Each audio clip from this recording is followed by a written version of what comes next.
સ્વામિનારાયણ હરે, સ્વામિનારાયણ હરે.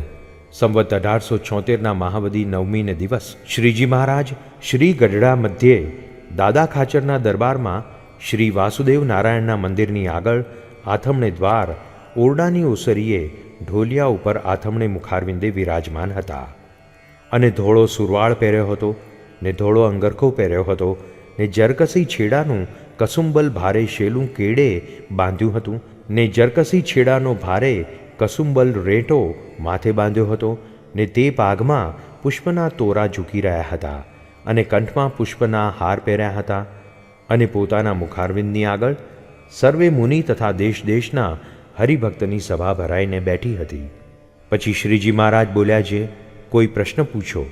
ત્યારે મુક્તાનંદ સ્વામીએ પૂછ્યું છે, કોઈક તો સત્સંગમાં રહીને દિવસ દિવસ પ્રત્યે વૃદ્ધિને પામતો જાય છે અને કોઈક તો સત્સંગમાં રહીને દિવસ દિવસ પ્રત્યે ઘટતો જાય છે, તેનું શું કારણ છે?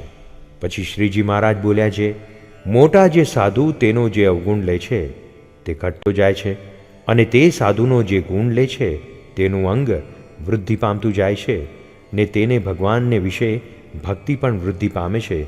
માટે તે સાધુનો અવગુણ ન લેવો અને ગુણ જ લેવો. અને અવગુણ તો ત્યારે લેવો જ્યારે પરમેશ્વરની બાંધેલ જે પંચવર્તમાનની મર્યાદા તેમાંથી કોઈક વર્તમાનનો તે સાધુ ભંગ કરે ત્યારે તેનો અવગુણ લેવો.